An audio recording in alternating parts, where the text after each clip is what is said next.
And we are back, and we just finished watching 2001's Frailty. This is rated R with a runtime of 1 hour and 40 minutes. We caught this on Prime Video, but it is also streaming on MovieSphere, Plex, Tubi, and buy rent on Prime. This was directed by the late Bill Paxton with a writing credit to Brent Hanley. Do you want to give a brief synopsis? Sure. Basically, this is, I guess you would qualify it as almost like a murder mystery.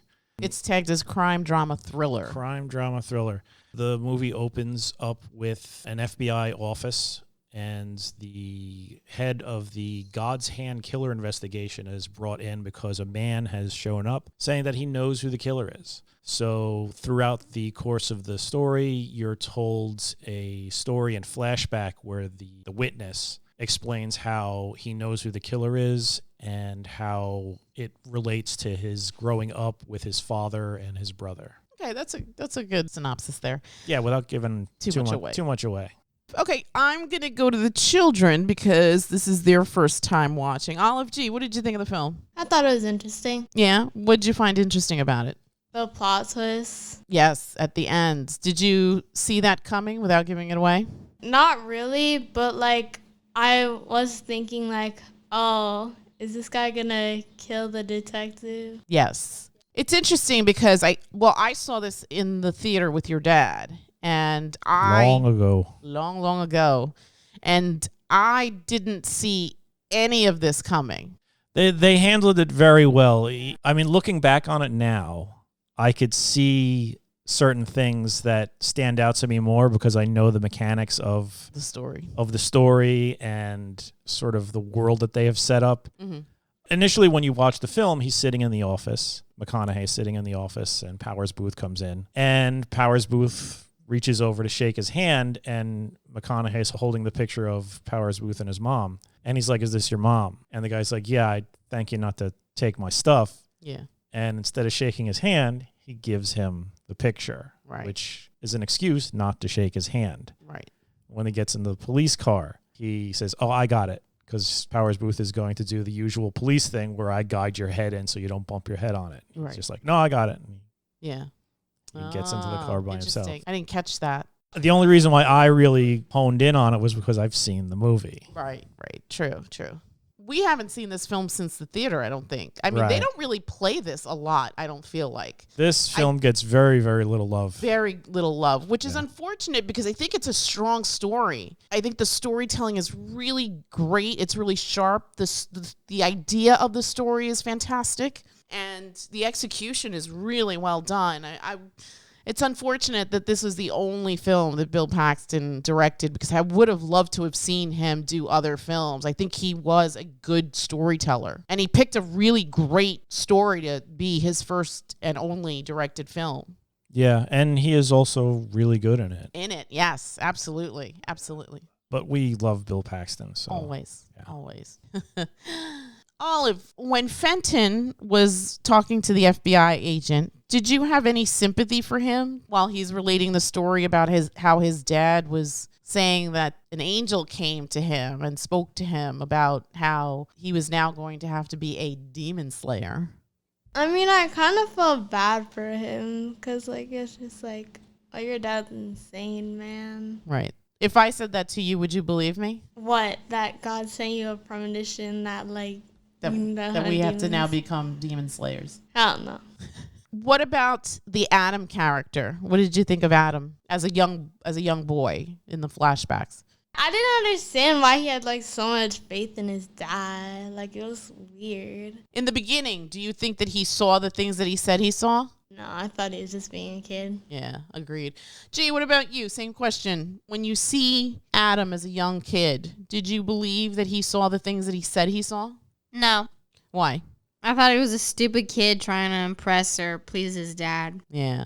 Did you feel bad for Fenton? During certain points of the film, yeah. I did feel bad for him, yeah. Because? Because he was surrounded by crazy people. You think religion makes people do crazy things? Yes, it does. Well, we know it does. It's not even like thinking. What did you think of Fenton being put in that cellar for like a week, maybe even longer. That was long. Yeah, he said it was longer than a week because his dad checked on him the 7th day, and after that, he lost count of the days. I felt really bad for him. Like I said, he was surrounded by crazy people. Zealots. That's what zealotry does. What did you think of the story without giving the ending away? Did you think it was interesting? Yeah, I thought it was really interesting. I enjoyed the film more than I thought I would. I didn't really want to watch this movie. Why didn't you want to see it? Because we've been talking about watching it for so long, and after a little while, it's just sort of like, we've been gone this long without watching it. I don't want to watch it anymore.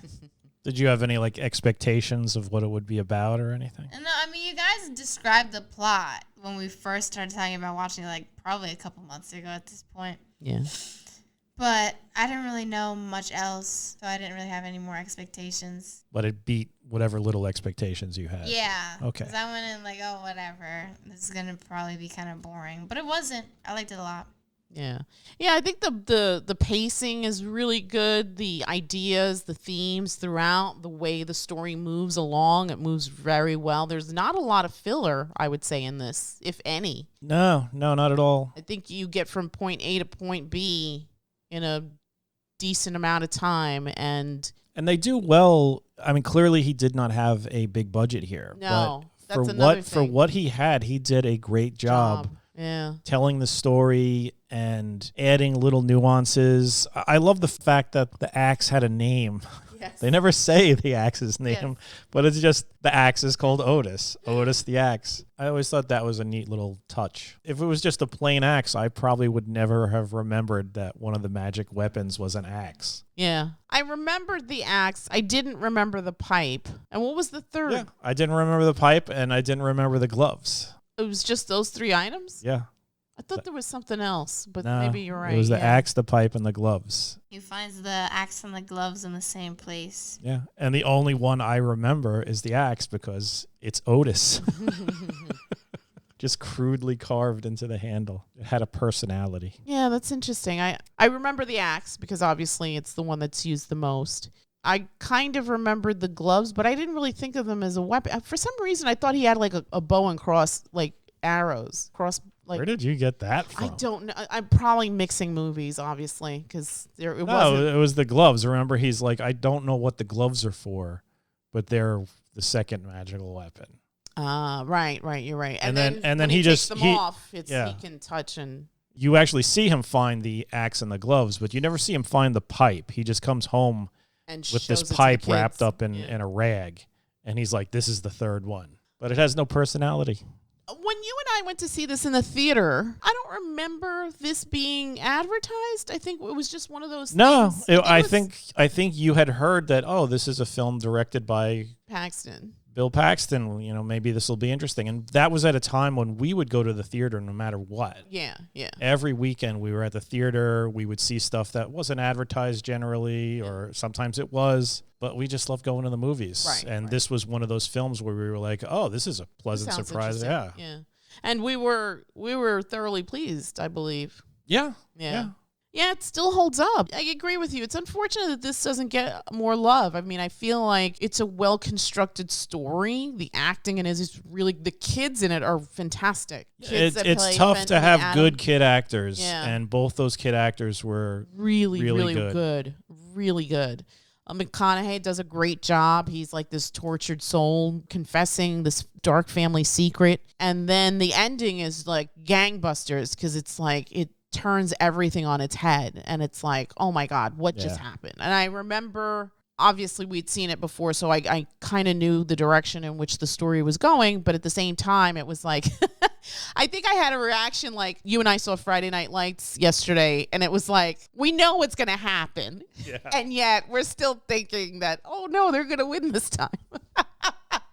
But so I think the same thing here. I mean, McConaughey is the sympathetic character. You feel for him. You feel for the story that he's telling about how he's trapped in this familial situation that he can't get out of because there's no one there. His mom's dead. All their relatives are gone. So it's basically just him, his little brother, and his dad. Yeah. And he had such a powerful attachment and sense of duty and responsibility to his little brother. Because he even says, like, after the mother died, and he was young when the mother died. There's a 3-year difference between the two siblings. And Oh, he was 3. so he was 3, right? Yes, because she died giving birth to Adam. And he took it upon himself to basically be his brother's caretaker. Right. So from that lens, and again, from the lens of being a parent, I think Mr. Meeks, the Bill Paxton character, is also really well done and fleshed out. You get that sense of here's a man who maybe not the smartest guy in the world, but he's doing the best he can with what he's got. And he also has this sense of duty and responsibility to his boys who he genuinely loves.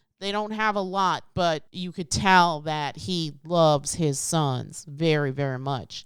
Yeah, beyond the absence of the mom, it seemed like a very loving and almost ideal situation that they had going there. He was very attentive to his sons. He wasn't abusive. He wasn't yelling at them or getting down on them when the kid mentions he's having trouble in math. It's just like, you know what, we'll take some time this weekend. We'll try and figure this stuff out together. Yeah, that was very sweet. And yeah. and when he kisses them goodnight, he kisses Adam, and then he's like, I know you're too big for a kiss, Fenton. Yeah, it was very sweet, and then suddenly it's just all shattered. He just walks in, and he's just like, I got a vision from God. It's like somebody just flipping over a table. It's just, you feel terrible for Fenton because it's just like, what is going on? What happened? And you could see he was like, okay, it was just a dream. And then when his dad says, remember, don't tell anybody what I spoke to you about last night. Yeah. And he just stops dead in his tracks. Right. Because he's like, okay, this is real now. And Adam's just totally on board. He's like, you got it, Dad. Yeah. Yeah. We also come to realize that there is a secret regarding this family, that the father was told something that he did not want to believe. Right, yeah. So how does that impact the story, do you think? Again, without giving too much away. Even when I saw it the first time, I kind of suspected that's what the secret that the father was told was, because it's the only thing that makes any sense for the way he acts and what he says. But this film, it basically throws you for some loops because what you know suddenly changes. Right. And then it changes again at the end. And it really does keep you interested in the fact that you don't know what's happening, or you're never on firm footing with this film. But I mean that in a good way. Yes. It keeps you guessing, and it does so in a way that doesn't feel forced. Yes, it felt very subtle. It's funny, to your point, towards the end when they're in the rose garden and McConaughey sort of reintroduces himself. Like, that was interesting because I think the first time it sort of went over my head. Possibly, yeah. But then as the story progresses, it's like, you have kind of like that aha moment. And so this time, obviously, because I knew how this story was going to end, I anticipated it. But it's still very finely crafted, the way the story then changes. It still has this impact, but you're now seeing this story through a different lens. And so it almost makes the story something new in a way, because they've waited till almost the last possible frame to divulge this bit of information. Yeah, they definitely keep the twist for the end, and that's good. I liked it. I like the way this film is structured. Gee, would you recommend this to a friend? Yeah, maybe. What about you? I recommend this film all the time, yeah. If anybody's asking for a good low-key sort of thriller. Yeah. Yeah, Frailty is right up there. Yeah. Olive G, would you recommend this to a friend? Hell no. No? Really? No, because my age wouldn't be interested in this kind of stuff. Okay, fair enough. I feel like we have to speak to spoilers here because I kind of want to deep dive a little. So why don't we do this? Why don't we go around the table and get numbers, and then we'll wrap it up, and then we'll do just a little bit of spoilers, because I think it's important to address certain things. So I'm going to start with myself. I have loved this movie since 2001. I would have loved to have seen more of Paxton's work as a filmmaker. I think it's interesting when actors become filmmakers, directors, because they obviously present a story through a different lens because they're so used to being in front of the camera. So I think that Paxton does a magnificent job here as the gatekeeper of the story and feeding you just enough information to be interested, and then to turn the script at the end on its head is just amazing. I originally thought this was based on some other medium like a book or something, but this is an original screenplay. So this is really well done. Still holds up 24 years later. I think it's an original script. I think the performances are all fantastic. Like we pointed out before, sometimes kid actors, it's hit or miss, but I think Jeremy Sumpter and Matthew Leary, who plays Fenton, who I think this was his first film, do a really fantastic job. McConaughey's excellent in this. Powers Booth, always love him as that guy in that thing. He's always been a solid character actor. If I had to give this a number from 1 to 10, I'm going to give this an 8.5. I think it's really strong. I think if you're a film student, you should absolutely watch this as it pertains to story structure and telling stories in an interesting way where you use these little mechanisms to your advantage. Olive G, what'd you think of the film? 1 to 10. I'd probably give it like a 7.5. 7.5. What would you give it? I would give it an 8 too. Yeah. Or you give it an 8.5, right? I give it an 8. I would give it an 8. Gigi, 1 to 10. I give it an 8. 8. So 8.5, 2 8s, and a 7.5. Absolutely, it's top tier entertainment. If you are so inclined, absolutely check out 2001's Frailty from director Bill Paxton. So we will speak to spoilers in a second, but before we do, remember to like, share, and follow wherever you listen to your podcasts, and feel free to continue the conversation in the comments below. And we'll give it a minute, and then we will speak to spoilers. All right, so let's go into this a little bit more. So this is a story about, what would you say, faith? Faith, and I would say, unbeknownst to you throughout the story, you are actually watching a story about the supernatural. Yes. The beginnings, you think you're dealing with just a man who just suddenly has a, I guess, schizophrenic episode where he starts hallucinating that he's being visited by God and told to kill demons.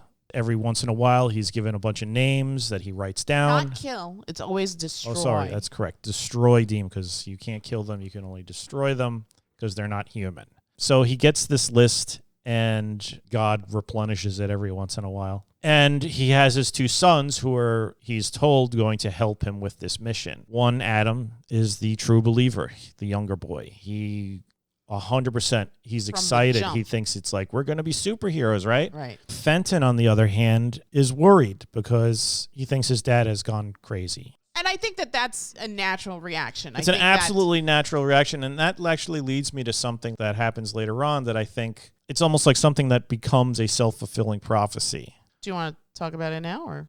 Would Fenton have become the God's hand killer if he hadn't been tortured by his dad the way he was? Ah, that's interesting. The father was told, your son is a demon. Right. And he says, I refuse to believe that. And it fits with the whole motif that, because he's touching his son throughout the whole thing. He's holding him, touching him, grabbing his head, grabbing his hand. He never has any sort of episode like he does when he touches any of the people who are on his list. Because maybe Fenton hasn't self-actualized at that point. Well, that's something that you find out later on, because even, big spoiler, you think you're dealing with Fenton the entire time, that Matthew McConaughey is Fenton, when in actuality he is Adam the entire time. So later on, when McConaughey is relaying the story to the FBI agent, he says that he couldn't get Fenton earlier because he wasn't on the list yet, that he had to wait for his name to appear. So that sort of leads you to believe that people become demons. They're not always demons. When you think, oh, this person's a demon, you think they're poof, manifest, they're evil, they're there. Whereas it's, I guess, something that you grow into by your deeds. Fenton was a good kid, but then you see a change in him when he comes out of that hole. Yeah, he's different. He's different. He makes a choice. Yeah. Yeah. So after that point, it's like, now this is set. The angel was right. He will become a demon. But would he have become that had this not happened? It's like one of the things that I feel is a like unwritten part of the story, or something that my analysis of the film dug up. That it's an interesting aspect that it could or it could not be actually part of the story, because they don't really give any explanation as to why people are demons. It's just That's that true, it's just that they are it bad. makes sense. I mean, Yeah. some people, because of their environment or their upbringing, and that's got to do something to a young kid to see his father basically murder people in front of him. I mean, he's a young kid. I mean, yeah, not only that's got to shatter you, but then on top of that, being thrown into a pit for over a week Yeah. with no food, only a glass of water. A day. There's no facilities down there. It's literally a dirt hole. Yeah. That's going to break you. Yeah. He says repeatedly, like, I hated my dad and my dad's God. Mm-hmm. And he's almost powered by spite. The whole sequence about him digging that huge hole in the backyard, he wouldn't use the gloves out of spite. Yeah. I'm thinking it came more afterward. Like that was like a buildup, but I think the thing that broke him was being in the hole. Yes, I agree. I think that too. I may be misremembering, but I think he pretty much says as much. He says, I was broken.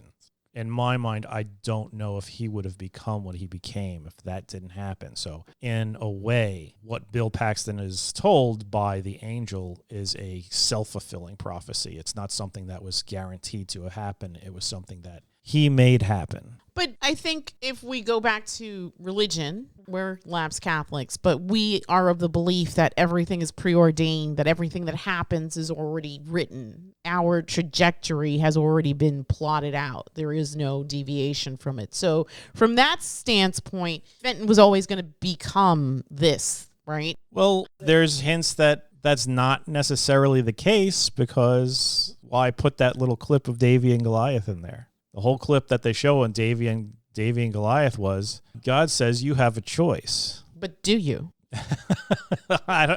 That's an interesting subject that the movie brings. sort of doesn't really give you a defined answer about. Right. Are these things choices that you make, or are they Preordained. results of what is going on? What do you think of that, G? Do you think that had the father not ridden Fenton so hard, would Fenton have gone down this road and become a killer? I think that if he hadn't thrown him down into the cellar, then something else would have happened. I mean, being around people crazy like that, it has to have some impact on you. So honestly, I do think that at one point or another, Fenton was going to become Who he was a always demon, going to yeah. become, yeah. But if, like, say Fenton succeeded in running away, rather than going to the sheriff, he just left town, do you think Fenton would have become a serial killer? I don't know. That's a good question. That is a good question, but I am of the belief that because these are true believers, I think that But Fenton wasn't a true believer. he wasn't, but we're operating on Old Testament God here who has no mercy. And I think that eventually, to G's point, something would have happened that would have triggered Fenton, whether it was being taken away and put into a separate orphanage. We don't know what his experience was like because the two brothers no longer had contact with each other. And I think that eventually he would have become who he was already predestined to become, because in Catholicism, that's one of the tenets, that your life is already mapped out.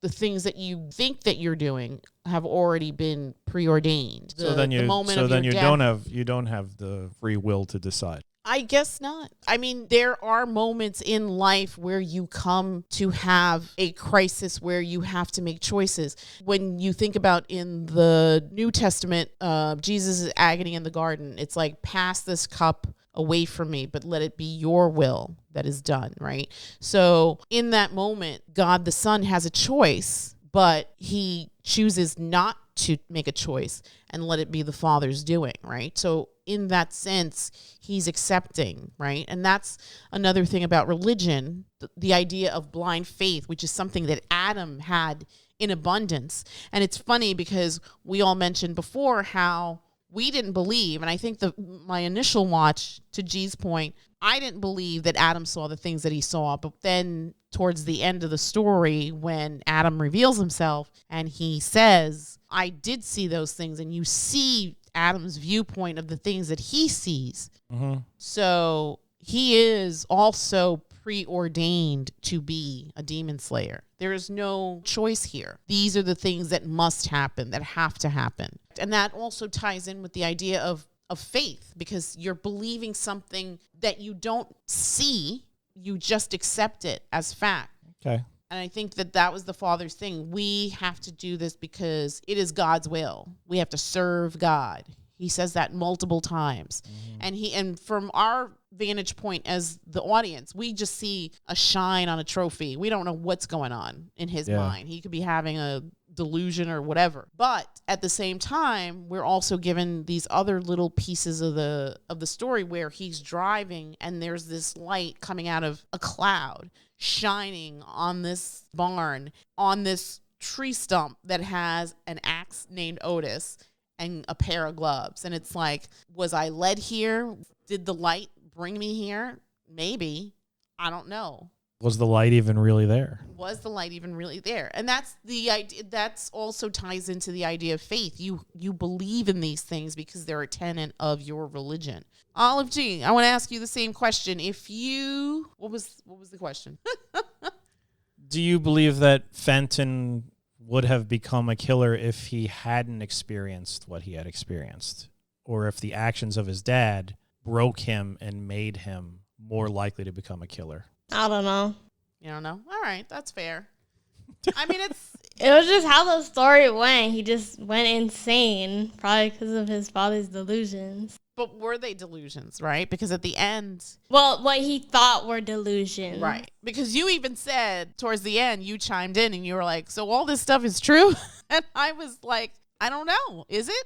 The end of the movie definitively says, yeah, it's true. Yeah, you didn't say, I don't know. You said, yeah. No, but I'm saying, like, as an audience, right? Even in that moment, because normally we wouldn't think this, right? We would think, oh my God, you're talking crazy. Like, we are all Fenton. We're like, this is not happening. I don't believe this cray-cray business. You're nuts. You're a murderer. But then you come to find out that Adam is the one that's the truth, because he's seeing these things and he is continuing the work of his father. So again, it's open to interpretation. I mean, somebody would say, I would never do this. I don't care what God said. That is murder. Let God be his own judge, jury, and executioner. Why do I have to do this?